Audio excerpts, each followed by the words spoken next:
চ্যানেলটি সাবস্ক্রাইব করুন, শেয়ার করুন, লাইক করুন। আসসালামু আলাইকুম ওয়া রাহমাতুল্লাহি ওয়া বারাকাতুহু। ইন্নাল হামদালিল্লাহি ওয়াস সালাতু ওয়াস সালামু আলা রাসূলিল্লাহ। আম্মা বা'দ ফাউযু বিল্লাহি মিনাশ শাইতানির রাজীম। বিসমিল্লাহির রাহমানির রাহিম। ওয়াজআলনি মিন লাদুনকা সুলতানান নাসিরা। আমানতু বিল্লাহি সাদাকাল্লাহুল মাওলানা। যাবতীয় প্রশংসা মহান রব্বুল আলামিনের জন্য। আল্লাহর প্রশংসার পরে পরে যিনি প্রশংসা কাবিলিয়া শ্রেষ্ঠ পয়গম্বর জনাবি আকা মুহাম্মদ আরবি সাল্লাল্লাহু আলাইহি সাল্লামের উপরে কোটি কোটি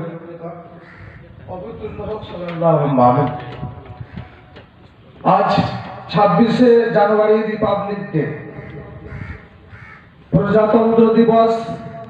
আপনারা সবাই জানেন প্রজা কি জিনিস আর উজির কি জিনিস, আকা আর মালিক কি জিনিস আপনারা জানেন। আজ রিপাবলিক ডে। এই অনুষ্ঠান প্রত্যেকটা বিদ্যালয়, প্রতিষ্ঠান, কলেজ এবং মাদ্রাসা এই সমস্ত জায়গাতে আপনার এই 26 জানুয়ারি দিবসগুলো উদযাপন করছেন এবং চলছে। আজ আমাদের মূলত উদ্দেশ্য, আজ এই জায়গাতে সমাবেশ আয়োজন কেন করেছি আমরা প্রত্যেকে অবগত। বিগত 2 দিন আগে মুরারইওয়ান প্রতিটা গ্রামে গ্রামে মাইক দ্বারাই ক্যানভাস করা হয়েছে এবং প্লেস ঠিকানা দেওয়া ছিল মাদ্রাসা দারুল নতুন মাদ্রাসা প্রাঙ্গণে।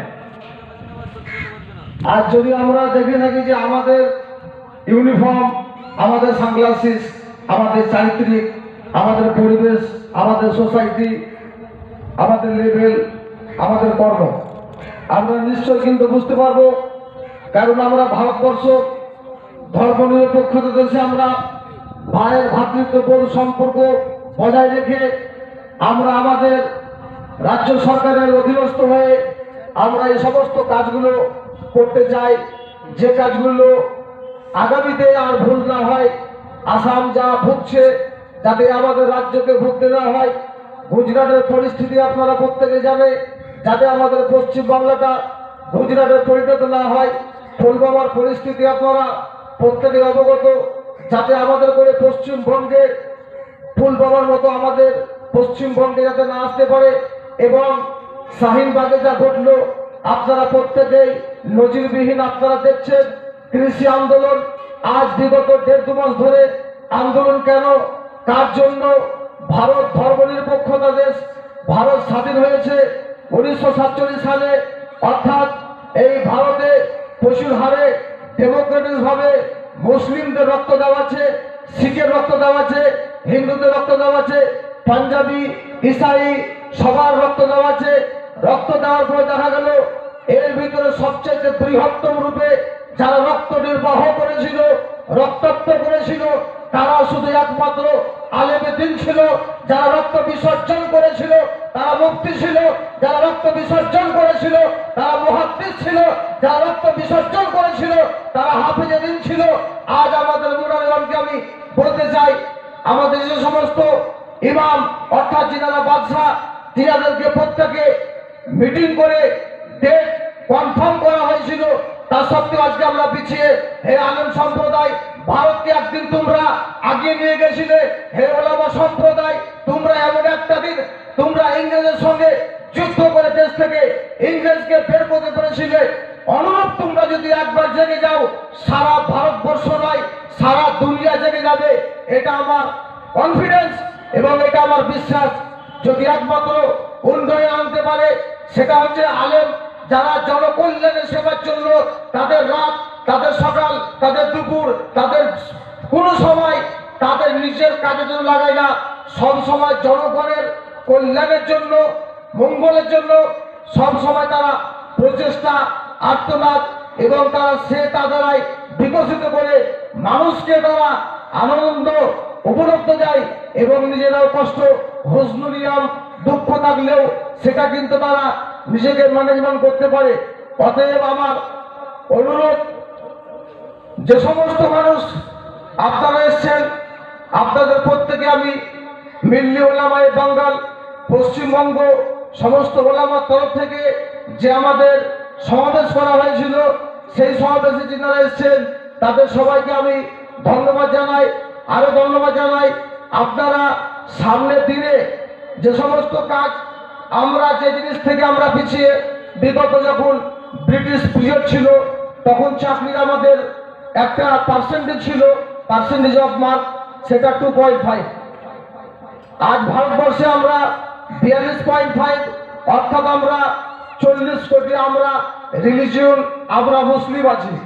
আমরা মুসলিম, আমাদের ভিতরে ঐক্যবোধ নাই। আমরা মুসলিম, আমাদের ভিতরে আত্মবিশ্বাস নাই। আমরা মুসলিম, আমাদের ভিতরে ইউনিটি নাই। আমরা মুসলিম, আমাদের ভিতরে একাগ্রতা নাই। আমরা মুসলিম, আমাদের ভিতরে ঐক্যবোধ নাই। কেন নাই? কেন নাই? আপনি কাজ করেছেন, তাসাব্বুর করেছেন। আল্লাহ পাক বারবার বলেছেন আফালা তাকিলুন, আফালা ইয়ালামুন, আফালা ইয়াশউরুন। বারবার কেন বলেছেন?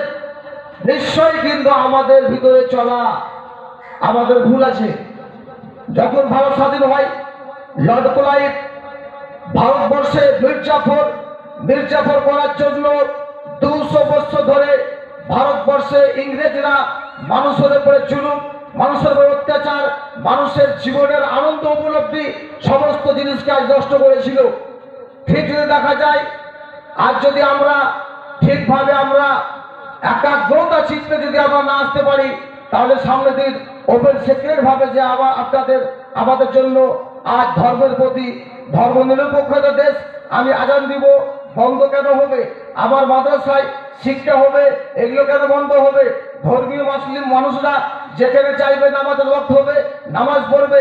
কিন্তু আমাদের ভিতরে বারবার অবজেকশন ক্রাইম কেন আসছে?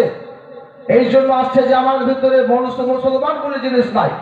বিগত 300 বছর আগে আপনি ইতিহাস দেখুন, কোন যখন ফায়সালা জাস্টিস যখন না করতো, আরে বলতে যদি ফায়সালা করতে হয়, এমন একজন মুসলিম মুমিন মুত্তাকিনকে ডাকো, যাকে ডাকলে পরে ফায়সালা 100% নিখুঁত হবে। এক সময় ছিল, আজ মুসলিম এত রক্ত দেওয়ার পরে দেশে আপনার থাকার কোন রকম ভাবে আপনার পরিস্থিতি হিসাবে আপনার কোনো প্লেস নাই। আপনাকে বাঁচতে গেলে, থাকতে গেলে সব সময় আন্দোলন, বাঁচতে গেলে আপনার অধিকার আপনাকেই চাইতে হবে। ভুক লাগবে আপনাকে, ভুকের আপনাকে খাবার আপনাকে চাইতে হবে। পিপাসা লেগেছে, পিপাসার জন্য, তৃষ্ণাকে দূর করার জন্য নিজেকেই আনতে হবে। আজ মুসলিম প্রতিটা স্কুলে একটা করে আরবি শিক্ষক অনিবার্য দরকার, প্রত্যেকটা কলেজে একজন আরবি শিক্ষক অনিবার্য দরকার, প্রত্যেকটা জায়গাতে একজন করে শিক্ষক।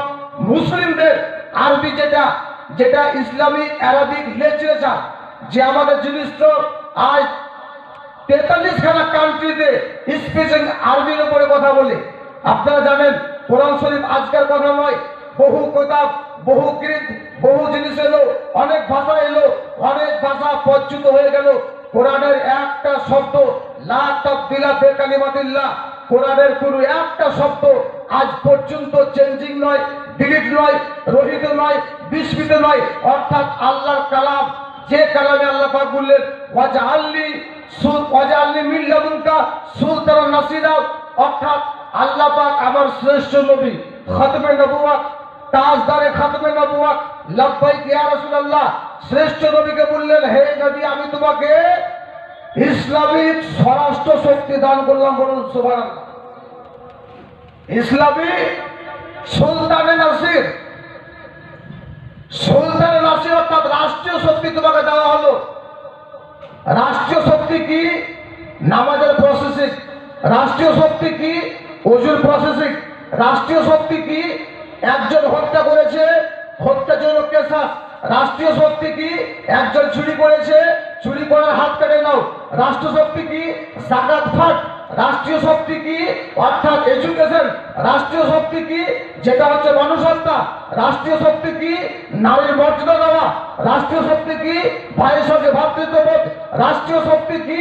অর্থাৎ তিনাকে যে ইসলামের যিনি সেনানায়ক, যিনি গভর্নর, যিনি সারা পৃথিবীর শ্রেষ্ঠ নবী এবং রহমত, তিনি কোনদিন খ্রিস্টানকে দুঃখ দেননি, তিনি ইহুদিকে দুঃখ দেননি, এবং কোন মাজুসিকে নাজ্জাসীকে তিনি দুঃখ দেননি।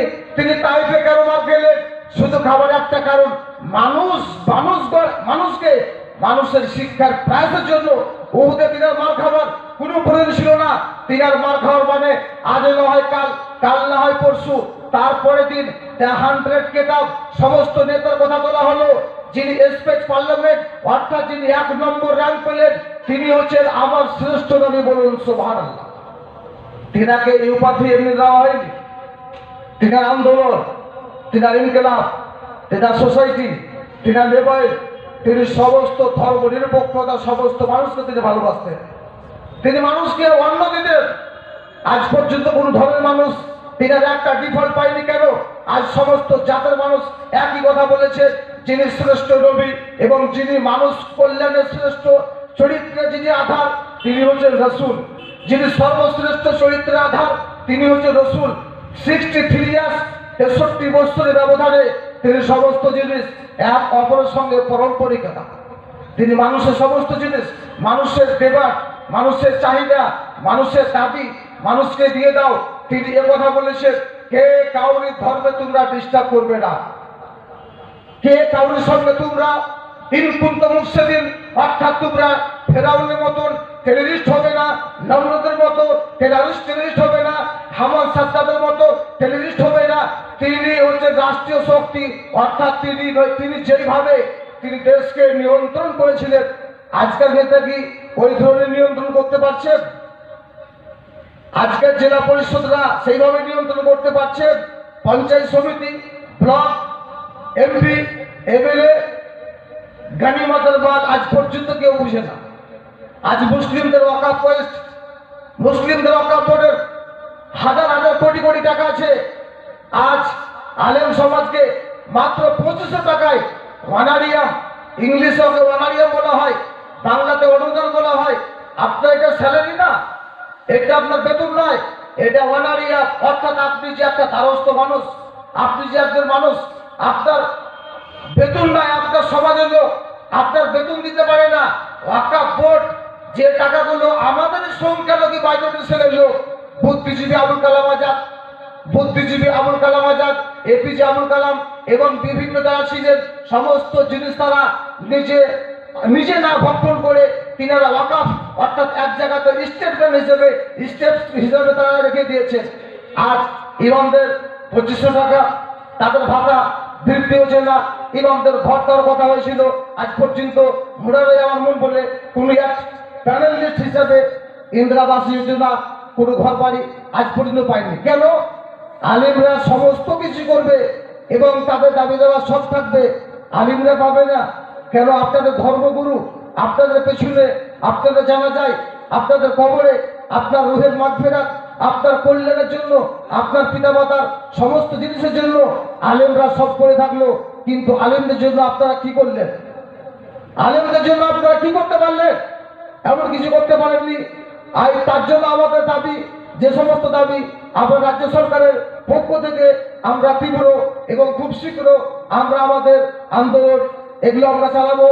আজ আমাদের মিল্লি ওলামায়ে বাঙ্গালদের সমস্ত আলিমদের, ধর্মগুরু, বুদ্ধিজীবী, নেতা এবং সবার জন্য একই ডাক, সবাই এই ব্যাপারে একমত, সবাই এই ব্যাপারে ঐক্যমত। কারণ মানুষ যে জীবনে কল্যাণ আসুক। এক সময় ছিল ব্রিটিশ আমলে যে মানুষ খুব কষ্ট পেয়েছিল, কিন্তু আমি দেখতে পাচ্ছি খুব শীঘ্র বিজেপি আসার পরে এই দেশটা আবার ঠিক কিন্তু আপনার ইংরেজের মতন জুলুম অত্যাচার যেভাবে শুরু হয়েছে, তাদেরকে রক্ষার জন্য আমাদেরকে দাঁড়াতে হবে। যদি দাঁড়াতে না পারেন, সামনে দিনে আপনার অবস্থা খুব খারাপ। কারণ একটা সিলিং আছে, আপনাকে ঠেলতে ঠেলতে দেওয়াল পর্যন্ত লাগিয়ে দিয়েছে। আর দেওয়াল থেকে কিন্তু আপনার পিছিয়ে যাওয়ার, ঘটে যাওয়ার আর কিন্তু আপনার রাস্তা নাই। এবার আপনাকে দেওয়াল পর্যন্ত তারা ঠেকিয়ে দিয়েছে। এবার আপনাকে বাড়তে গেলে আপনার ইমান, আপনার তাকওয়া, আপনার পরহেজগারি, আপনার সততা, আপনার মনে বল, আপনার সমস্ত জিনিস নিয়ে আপনাকে সত্যের জন্য কিন্তু আপনাকে লড়তে হবে। এই সত্যের জন্য লড়ার জন্য বারবার কিন্তু এসছে যে তোমরা সত্যের জন্য লড়ো, আর গরিবের জন্য লড়ো। সবাই একই কথা বলছে, আমরা গরিবের জন্য লড়বো। গরিবের জন্য যিনি লড়েছিলেন তিনি আমার রাসূল, গরিবের জন্য যিনি লড়েছিলেন তিনি আমিরুল মুমিনিন খলিফাতুল্লাহ মুসলিমিন আবু বকর সিদ্দিক।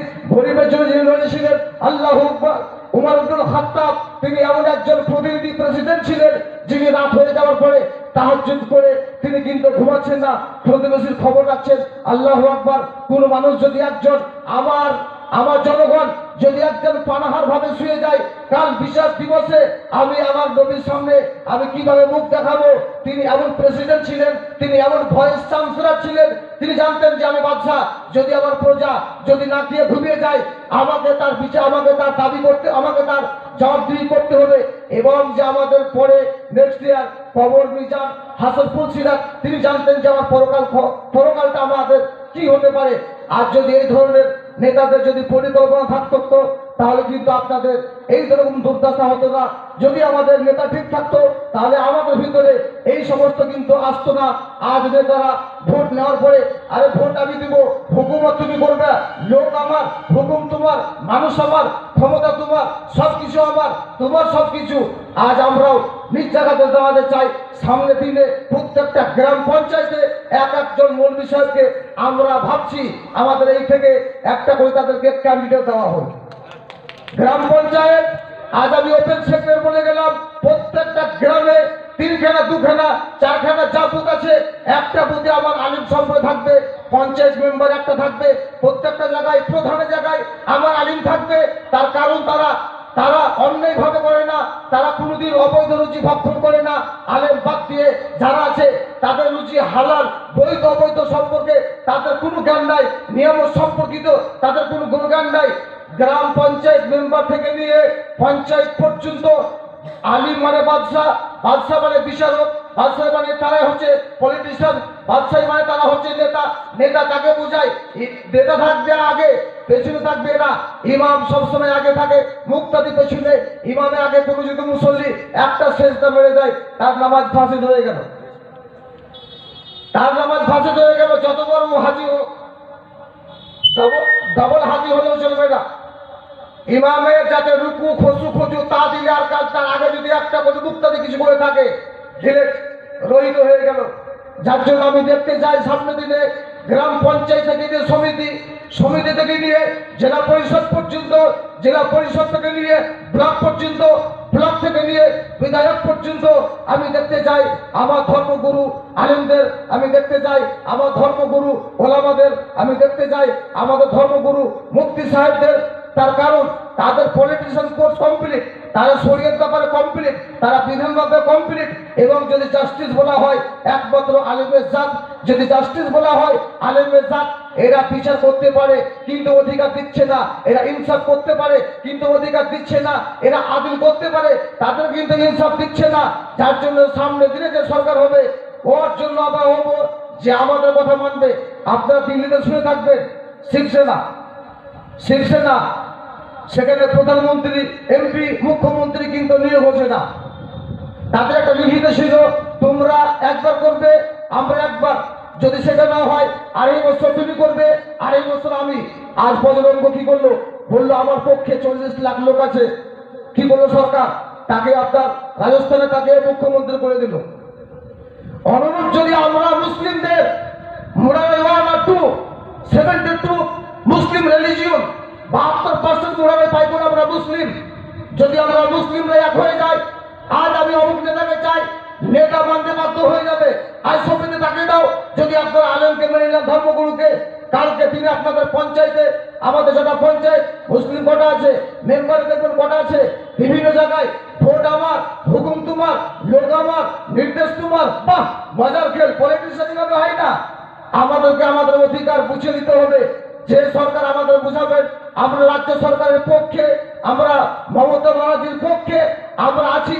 এবং আমাদের যে লিখিত আমাদের দাবি সেগুলো আপনারা শুনবেন, আন্ডারলাইন কোট করবেন। তার কারণ আমরা ভারতবর্ষ স্বাধীন হওয়ার পরে আপনি যদি একটা ভোটের মালিক হন, আপনি আপনার ইচ্ছা মৃত্যুন চিহ্নিত হবে, আপনি ভোট দিতে পারেন, থেকে আপনার কেউ ঢুকতে পারবে। ভারত 47 সালে স্বাধীন হওয়ার পরে আপনি স্বাধীন। কিন্তু আমরা আলিম সম্প্রদায় শরীয়তের দায়রায়, ইনস্ট্রাকচার কালচার, আমরা সবসময় শরীয়তের দায়রায়। কিন্তু জনগণ তারা স্বাধীন, ইচ্ছা করে যাকে তাকে মেম্বার করতে পারে, ইচ্ছা করে যাকে তাকে ভোট দিতে পারে। কিন্তু এবারের মতো আমি অনুরোধ করব, রাজ্য সরকার মমতা ব্যানার্জির পক্ষে যখন আমরা আছি এবং থাকবো, কিন্তু যদি আমাদের দাবি মেনে নেন নিঃসন্দেহে কিন্তু থাকবো। আমাদের দাবিগুলো কি? আমাদের দাবি কি? আমাদের ইসলামের রুকুন পাঁচখানা, এই পাঁচখানা ছাড়া ইসলাম চলতে পারে না। ইসলামের রুকুন কয়খানা? পাঁচখানা। পাঁচখানা ছাড়া ইসলাম কমপ্লিট নয়। আল্লাহু আকবার। পাঁচখানায় পৃথিবীর সমস্ত জিনিসকে ভরে দিয়েছেন, বলুন সুবহানাল্লাহ। আমাদের দাবিটা কি দেখুন, দাবি হচ্ছে 1 নম্বরে 294 বিধানসভার আসনের মধ্যে সংখ্যালঘু সম্প্রদায়কে 100 আসন দিতে হবে। তার মানে 300 থাকলে 100 মুসলিম আপনারা পাবেন, সামনে দিনে আলিম ওলামারা পাবেন, বা নামাজি মুত্তাকিও, চাই হাজী সাহেব হোক চাই মুসলিম হোক। তাহলে 300কে আপনারা কত পাবেন? 100 খানা। রাজ্যসভার আসনের মধ্যে 1/3, মানে ডিফেন্স যদি হয় তবু 1/3, মেডিকেল যদি হয় তবু 1/3, যদি primary school education service commission হয় 1/3, আলিয়া মাদ্রাসা 1/3, হাই মাদ্রাসা 1/3, high school 1/3, college 1/3, ICDS 1/3, anganwadi 1/3, SSK 1/3, MSK 1/3। অর্থাৎ বোঝা গেল যে এটা ফরাইজের মতন সলুস, অর্থাৎ ছেলে মেয়ে যেভাবে হয়ে থাকে 1/3। আমরা কিন্তু কোরআনের বাইরে কথা বলতে পারবো না। অনেক নেতার ভূমিকা শুনলাম, 99টাতে একটা হয়তো কখনো ফটাম করে মিলে গেল, বাকি হয়তো একটা হয়তো মিলল না। আর আমাদের একটা সুর আগে পিছিয়ে গেলে 50 জনা খালি লোকমতাওয়ালি খারো আছে, 50 জনা খালি লোকমতাওয়ালি খারো আছে। মুসলিম সজাগ হন। বাঘ যেদিন জেগে যাবে, বাঘকে খুব বুঝিও না, বাঘ যেদিন চেতন হয়ে যাবে, বাঘ যেদিন জেগে যাবে, পৃথিবীর সমস্ত জায়গা জেগে যাবে, বলুন সুবহানাল্লাহ। দাবিটা কি? রাজ্যসভার আসনের মধ্যে 1/3 সংখ্যালঘু। অর্থাৎ আমরা এই নয়, আমরা দলিত, আমরা আদিবাসী, আমরা হিন্দু, রবিদাস, চৌধুরী, মন্ডল, চ্যাটার্জি, ব্যানার্জি, সবাইকে নিয়ে কিন্তু বলছি অধিকার সবার জন্য। এই দেশ ধর্মনিরপেক্ষতা সবাই থাকবে। তুমি এক জায়গার মসজিদের মাইককে নামিয়ে দেওয়া হয়েছে, তারা মাইক বাজায়, আমরা কোনো সময় খুলি না। আমাদের ইনসাফ আছে, লাকুম দীনুকুম ওয়ালিয়া দীন, আমাদের বিবেক আছে, আমাদের রেসপন্সিবল আছে। আমরা করব না, অন্যায় মুসলিম কখনো করবে না। তার কারণ আমাদের হাত পা সমস্ত জিনিস বিধান দ্বারাই, যে বিধান দ্বারাই আমাদের সমস্ত জিনিসকে বাধা আছে। একটা আগে পিছিয়ে বলতে পারবো না। সবার জন্য আমরা লড়ব, সবার জন্য আমরা কিন্তু লড়ব। 4 নম্বরে জেলা পরিষদ, পঞ্চায়েত সমিতি এবং পঞ্চায়েত এবং সমস্ত দপ্তরে 1/3। আজ আলিম সমাজকে তারা graduation, MA, MSc, WBSC, HS করার পরে কি হয়ে জানেন তো? এই বিগত কয়েকদিন আগে একটা মেম্বার যে সই করতে জানেন, একটা বিডিও তার একটা সরকারি service, BDO block development officer. তারা একটা মেম্বার যায় টেবিলে বুঝে দিতে হবে, মানে দিতেই হবে। উনি আশ্চর্য হয়ে গেলেন, নজরুল স্যার, যারে আমি ডাব্লিউবিএমএসসি পাস করেছিলাম একটা মেম্বারকে টেবিল খাতার লেগে। তার মানে যেদিন মেম্বার কলমটা বুঝতে পারবে, ছবি যেদিন কলমের পেপার তার বুঝতে পারবে, জেলা পরিষদ একটা পেপার চোখে নেওয়ার পরে যেদিন একদম এইভাবে জেরক্সের মতন বুলিয়ে নিবে যে হ্যাঁ কাগজটা আগে পিছিয়ে কি বলতে চাইছে, আপনি তাকে খারাপ করুন। যে সময় দিবে আপনাকে, আপনি তাকে সময় দেন। যে আপনার জন্য লকডাউনে, কোভিড-19 এবং সবসময় যারা আপনাকে পরিষেবা দিয়েছিল, যারা আপনার পাশে ছিল, গরিবের পাশে ছিল। আরে তৃতীয় কেয়ামত তো কোভিড-19, মানুষ যদিও বেঁচে আছে, আত্মার প্রায়শ কিন্তু নাই।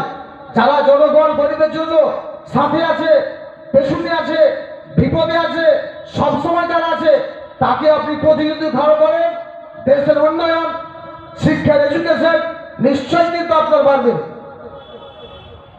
5 নম্বরে, সমস্ত রাজনৈতিক পদে ওলামাগণকে অধিকার দিতে হবে। আপনারা কি এই ব্যাপারে একমত আছেন?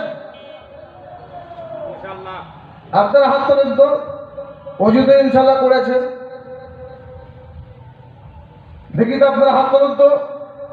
যে 5 নম্বরে সমস্ত রাজনৈতিক পদে ওলামাগণকে অধিকার দিতে হবে, আপনারা দিবেন তো?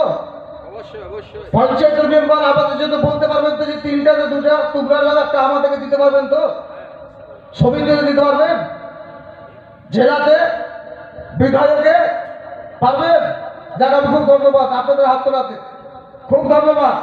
আসুন, কোন আলেম যদি আপনার মেম্বার হয়, সমিতি হয়, এমএলএ হয়, মুখ্যমন্ত্রী হয়, তিনি দেখবেন বড় বড় আলেমরা আপনার পার্লামেন্টে তারা ভাষণ দিচ্ছে, জালসার মঞ্চ চালাবেন আপনি, আইসিটিএস এর মঞ্চ চালাবে আর কেউ? আপনার পিতা মাতার জন্য লক্ষ লক্ষ টাকা খরচা করবেন, চালাবেন আপনি আলেমকে নিয়ে স্টেজ, আর ওই স্টেজ আপনি অন্য কাউকে দিয়ে চালাবেন? রাখুন সব জায়গায়, সমস্ত জায়গায় একটা ধর্মগুরু অনিবার্য দরকার। যেদিন ধর্মগুরু থাকবে ওই জায়গাতে, সেদিন তারা প্রতিবাদ করবে যে না, এই বিপিএল ঘরটা এই মানুষটার হওয়ার ছিল, নাম পর্যন্ত হারিয়ে গেল গাঙ্গুলি।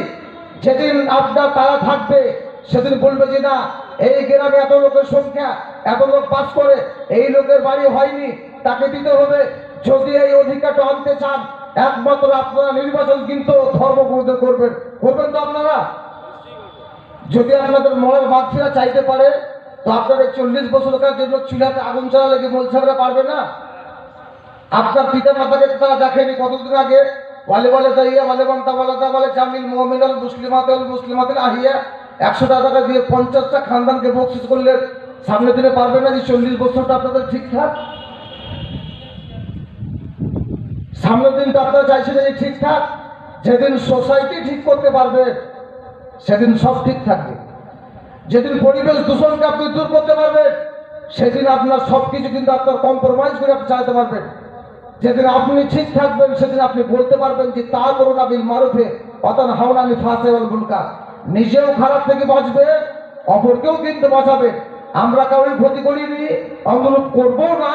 কিন্তু যদি দেখা যায় আমাদের উপরে ক্ষতির উপরে ক্ষতি, ক্ষতি সাধনার পরে আবার ক্ষতি সাধনা, তাহলে কিন্তু আমরা চুপ করে বসে থাকার নয়। মানসাম্মাত মাজা, হাদিস মানসাম্মাত মাজা, চুপ থাকো মুক্তি আছে। অনেক জিনিস আছে, চুপ থাকিও না ফাঁসি হয়ে যাবে, চুপ থাকিও না ভাতা পর্যন্ত বন্ধ হয়ে যাবে, চুপ থাকিও না সিএ অনেক বিল পাস করে চলে গেছে। আর সামনের দিনে চুপ থাকার কোনো রকমের মানে আপনাদের রাস্তা আর নাই। যার জন্য বলতে শিখুন। আপনি বলুন, একটা জালসা করছেন, মিলাদ করছেন, হাজার হাজার মানুষকে আপনি বলছেন নামাজ পড়েন, কত ভালো কথা। ভাই বড় ভাইকে সম্মান দিয়ে, কত ভালো কথা। ভাই বাপের শ্রদ্ধা করিও, কত ভালো কথা। ভাই তোমার পাশে একটা কোনো হিন্দুর বাড়ি আছে, তাকে তুমি অন্নদান বস্ত্রদান করিও, কত ভালো কথা।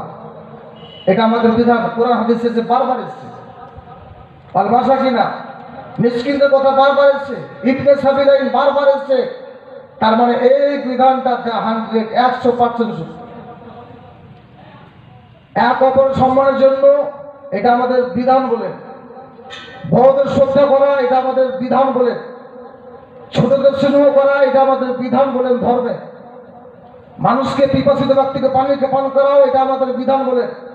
পানি কোন জায়গায় শর্ট হয়ে গেছে, নিজের পানি তুই বিতরণ করে, এটা আমাদের বিধান বলে। কোভিড-19 আজিম প্রেমজি 50 লক্ষ কোটি টাকা ভারতের রত্ন আজ দেওয়ার পরে তাদের কোনো এই জায়গাতে কোনো আশঙ্কা নাই। এইরকম অনেক মুসলিমরা দেশের জন্য রক্ত দিয়েছে, প্রাণ দিয়েছে, জান দিয়েছে। এই দেশকে আমরা চাইছি না কোনো সময় কাউরি হাত যাওয়ার পরে এই দেশে আবার বিশৃঙ্খলা ব্রিটিশ পিরিয়ডের মতন আবার যাতে ঘুরে আসে। আমরা চাই না। স্বাধীন ভারতে স্বাধীনভাবে আমরা বাঁচতে চাই, স্বাধীন অধিকার যাতে আমরা পরিষেবা পাই এবং স্বাধীনভাবে চলে যেতে আমরা নিজে সবার সঙ্গে এক অপরের পরম পরিকতা যাতে আমরা রাখতে পারি। 6 নম্বর, চাকরির ক্ষেত্রে এবং প্রশাসনিক দপ্তরে একের অংশ অর্থাৎ 1-3 ডিফেন্স শিক্ষক অশিক্ষক দিতে হবে। অনেক মাদ্রাসা আছে এমএসকে যেগুলোকে আপনার আনাডেড হিসাবে রাখা হয়েছে, সেগুলো আজ পর্যন্ত কিন্তু বেতন পায় না। অনেক জায়গা আছে যেগুলোকে আনাডেড হিসাবে রাখা হয়েছে, তারা কিন্তু আজ পর্যন্ত মাইনাভুক্ত স্যালারি প্রাপ্ত আজ পর্যন্ত নাই। তাদের তাদের ছেলে মেয়ে পরিবার পরিজন নাই। বর্তমানে একটা মানুষের একটা স্লিপ চুলো জ্বালার জন্য 500 টাকার দৈনিক দরকার। একটা চুলো জ্বালার জন্য দৈনন্দিন 500 টাকা দরকার। আপনি দিচ্ছেন কত টাকা? আপনি কত টাকা দিচ্ছেন? মাত্র 200 টাকা। 200 টাকা কিছু হবে? একটা এমবি ডাক্তারের বিল ফি 400 টাকা। এমবিবিএস কোন রকম 50 টাকা ঘুষ দেওয়ার পরে 200 টাকা। এমবিবিএস কে আপনি 200 টাকায় দেখাবেন তো 50 টাকা অন্যভাবে লাগবে। যার জন্য সামনের দিনে চাই যাতে আর কোন রকম ভাবে এই পশ্চিম বাংলায় কোনো এক জায়গায় মুড়ার এবং পাই করে যাতে কাঠপানি না হয়। আপনি গরিব মানুষ, আপনি রক্ত দিয়ে বস্ত্র দিয়ে জান প্রাণ জমি বিক্রি করে ভূমি ত্যাগ করে আপনার ছেলেকে আপনি একটা ডাক্তার করেছেন বা একটা এমএ বিএ তারপরে আপনি বিএড করিয়েছেন ডিএড করিয়েছেন, সেই ছেলেটা আজ 12 লাখ টাকা কোথায় পাবে? আর সেই সমস্ত ছেলেরা চাকরি পাচ্ছে না কেন? প্রসিওরটা ভুল নয়, প্যানেলটা ঠিক ভ্যাকান্সি দেওয়াই আছে, পরীক্ষা দিচ্ছে, পরীক্ষাতে লিখছে আপনার 9টা লাখ। আমিও কয়েকবার এসএসসি পরীক্ষা দিয়েছি, subject in pass not in qualified in TET. সাবজেক্টে পাস করে গেছি, টেটে আমি ফেল করেছি। আচ্ছা, টেট তো আমার বিষয় নয়, বিষয় তো সাবজেক্ট, যে ভূমিকার উপরে সেটা সাবজেক্ট। অনেকে আপনার বিএড করেনি, তারাও কিন্তু আজ আপনার চাকরি পাচ্ছে না। মোট কথায় আমাদের দেশে এমন একটা ঘুষটাকে সরিয়ে বারবার অবৈধ বলা হচ্ছে, ঘুষ ছাড়া কোনো কিছু হয় না। এই জিনিস কিন্তু আমাদেরকে পরিহার করতে হবে, বর্জন করতে হবে এবং দরকার হলে প্রয়োজনে আপনাকে মরদের মতন দাঁড়াতে হবে। আপনি মরদ, আপনাকে রেজাল্ট, আপনাকে মানুষ, আপনাকে পুরুষ লিঙ্গ হয়ে পরিচিত করা হচ্ছে। আপনি পুরুষ হয় শাড়ি আপনি চুরি করে আপনি নামবেন না। আপনি পরিবারের সদস্য, আপনি কাটছেন, আপনার কাজ হবে মরদের মতন, মরদের মতন থেকে কাজ করে সবার সঙ্গে সম্প্রীতি বজায় রেখে সবার সামনে এক অপরের ভালোবাসা বিপদে আপদে সব সময় দিবেন। আমি আমার বক্তব্য এই পর্যন্ত বিরতি, তার কারণ অনেক বুদ্ধিজীবী ওলামা মঞ্চ, অনেক বড় বড় আলিম আছেন, অনেক বড় বড় মুফতি সাহেব আছেন, হাফিজ সাহেব আছেন, যারা আজ পর্যন্ত আল্লাহর কালামকে মাত্র এই জায়গাতে তারা ধরে রেখেছে। তাদের চাইতে আর কারা ভালো হতে পারে? তাদের চাইতে আর কারা ভালো হতে পারে? যার সিধাই কোরআন নাই সেটা একটা ভাঙা ঘরের মতন, তার সিধাতে কমপ্লিট কোরআন, তার মানে কমপ্লিট তাকে দেখেছ। পৃথিবীর যাবতীয় জিনিসকে কিন্তু একাকৃত বোধ করে আমাদের যেটা বই, যেটা আল্লাহর কালাম, তার ভিতরে সমস্ত নিয়ন্ত্রণ এবং পরিষেবা এবং সমস্ত জিনিসকে অ্যাক্টিভ করে সব কিছু ভরা হয়েছে। বলুন সুবহানাল্লাহ। আমাদের ভুল, আমাদের চলা, আমাদের বিশ্বাস, আমাদের তাকওয়া বা হাদাউল্লাহ এক আল্লাহ, আমাদের চলা, আমাদের বলা, আমাদের সমস্ত কিছু, আমাদের যা কিছু পাচ্ছি এবং হচ্ছে সমস্ত কিছু আমার রাসূলের সাদকা এবং কালামুল্লাহ, যা দ্বারা আমরা পড়ে সেটাকে আমরা উন্মোচন করি, বিবেক করি এবং সেই সমস্ত জিনিসগুলো কিন্তু আমরা সত্য ধাঁধা আমরা চলতে পারি। আমি আপনাদের সবাইকে ধন্যবাদ জানাই। ওলামায়ে বাঙ্গাল, মিল্লি ওলামায়ে বাঙ্গালকে আমি ধন্যবাদ জানাই, আমাদের সভাপতি সাহেবকে ধন্যবাদ জানাই, আমাদের মঞ্চের সেক্রেটারি সাহেবকে ধন্যবাদ জানাই, আমাদের সমস্ত ওলামাকে সম্পর্ক জানাই এবং যে সমস্ত জনগণ এসেছেন তাদের জন্য আশীর্বাদ এবং সবাইকে আমি ধন্যবাদ জানাই এবং যারা রাস্তাতে আছে বিভিন্ন জায়গায় সবাইকে আমরা ধন্যবাদ জানাই। লাস্টে একটা কথা বলে গেলাম, শান্তির প্রয়াসের জন্য কিছু আলোচনা করলাম, শান্তির জন্য, শুভ কামনার জন্য, মঙ্গলের জন্য, সবার ভালোর জন্য, ধর্মনিরপেক্ষতার জন্য, সবার জন্য এই আমরা বক্তব্য রাখলাম। এগুলো ফলো করবেন এবং সামনের দিনে মানুষের অধিকার আপনি দিয়ে দেন, সামনের দিনে মানুষের সম্মান, মানুষের সমস্ত জিনিস এক একদিন আপনারা বুঝিয়ে যান। এটা আমাদের দাবি রাজ্য সরকারের কাছে, এবং রাজ্য সরকারের পক্ষে আমরা আছি এবং অধীনস্থ, এবং রাজ্য সরকারের কাছে মাটির মা মমতা বন্দ্যোপাধ্যায়ের কাছে আমরা এই দাবিগুলো আমরা অনুপ্রেরণাভাবে অ্যাপ্লাই আমরা কিন্তু আবেদন রাখবো, আপিল করব। এই পর্যন্ত এই বিরতি। আসসালামু আলাইকুম ওয়া রাহমাতুল্লাহি ওয়া বারাকাতুহু। আস্তাগফিরুল্লাহ রাব্বি মিন কুল্লি যামবি ওয়া আতুবু ইলাইহি লা হাওলা ওয়া লা কুওয়াতা ইল্লা বিল্লাহ। আস্তাগফিরুল্লাহ